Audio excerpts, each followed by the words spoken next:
Assalamualaikum warahmatullahi wabarakatuh. Perkenalkan, nama saya Fitka Veronica. Di sini saya akan menjelaskan tentang pelatihan dan pengembangan tenaga kerja.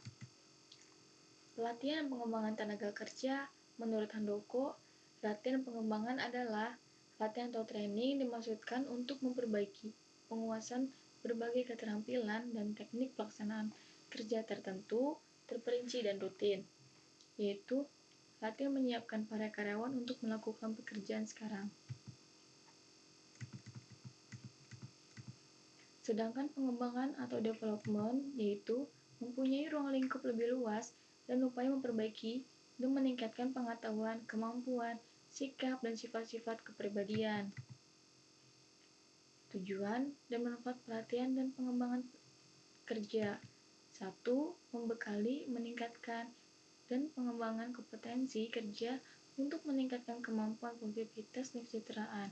2. Memperbaiki kinerja karyawan yang bekerja secara tidak memuaskan karena kekurangannya keterampilan.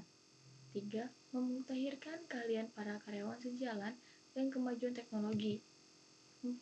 Mengurangi waktu pembelajaran bagi karyawan baru agar kompeten dalam pekerjaan. Sistem pengembangan tenaga kerja. 1. Program pengembangan tenaga kerja. 2.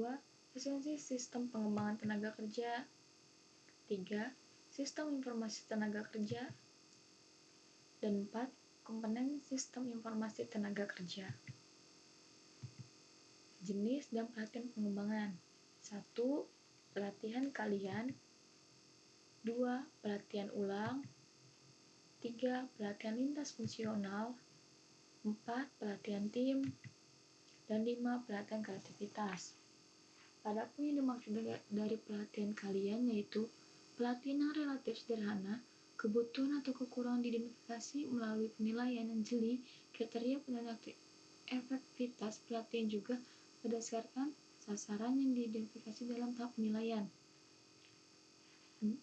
Pelatihan ulang yaitu pelatihan yang berupaya memberikan keahlian-keahlian yang dibutuhkan karyawan untuk menghadapi tuntutan kerja yang berubah-ubah.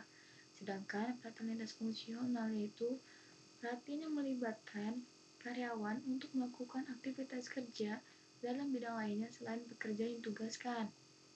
Selanjutnya, pelatihan tim merupakan kerjasama sekelompok individu untuk menyelesaikan pekerjaan demi tujuan bersama dalam sebuah tim kerja. Dan yang terakhir, pelatihan kreativitas merupakan pelatihan yang berlandaskan pada asumsi bahwa kreativitas dapat dipelajari, maksudnya tenaga kerja diberi peluang untuk mengeluarkan gagasan sebebas mungkin yang berdasar pada penilaian rasional, biaya, dan kelayakan. Selanjutnya yaitu metode dan strategi pengembangan tenaga kerja. Metode pengembangan terdiri atas metode latihan atau training dan metode pendidikan atau education diberikan kepada karyawan operasional, sedangkan pendidikan atau education diberikan kepada karyawan manajerial. Metode pengembangan, metode pendidikan, dan strategi pengembangan tenaga kerja. Selanjutnya, proses dan tahapan pelatihan dan pengembangan. 1. Tahap perencanaan pelatihan meliputi analisis kebutuhan pelatihan, fungsi training need analysis. Dan kedua, perencanaan dan pembuatan desain pelatihan meliputi identifikasi kebutuhan pelatihan atau studi pekerjaan, penetapan sasaran, penetapan kriteria keberhasilan dengan alat ukurnya, penetapan metode pelatihan, percobaan, dan riset. Selanjutnya yang ketiga yaitu implementasi pelatihan, dan keempat, evaluasi pelatihan terbagi menjadi dua, persepsi terhadap evaluasi dan makna evaluasi pelatihan. Gejala pemicu dan tindak lanjut dari pelatihan pengembangan tenaga kerja. 1. Faktor-faktor pemicu munculnya kebutuhan pelatihan dan pengembangan. 2. Hubungan faktor penyebab dan gejala organisasional. Dan 3. Tindak lanjut pengembangan manajemen sumber daya manusia terbagi menjadi dua, mutasi dan promosi. Yang dimaksudkan dengan mutasi ialah Pemindahan karyawan dari satu jabatan ke jabatan yang lain dalam satu tingkat organisasi secara horizontal tanpa adanya peningkatan tanggung jawab, kekuasaan, ataupun gaji.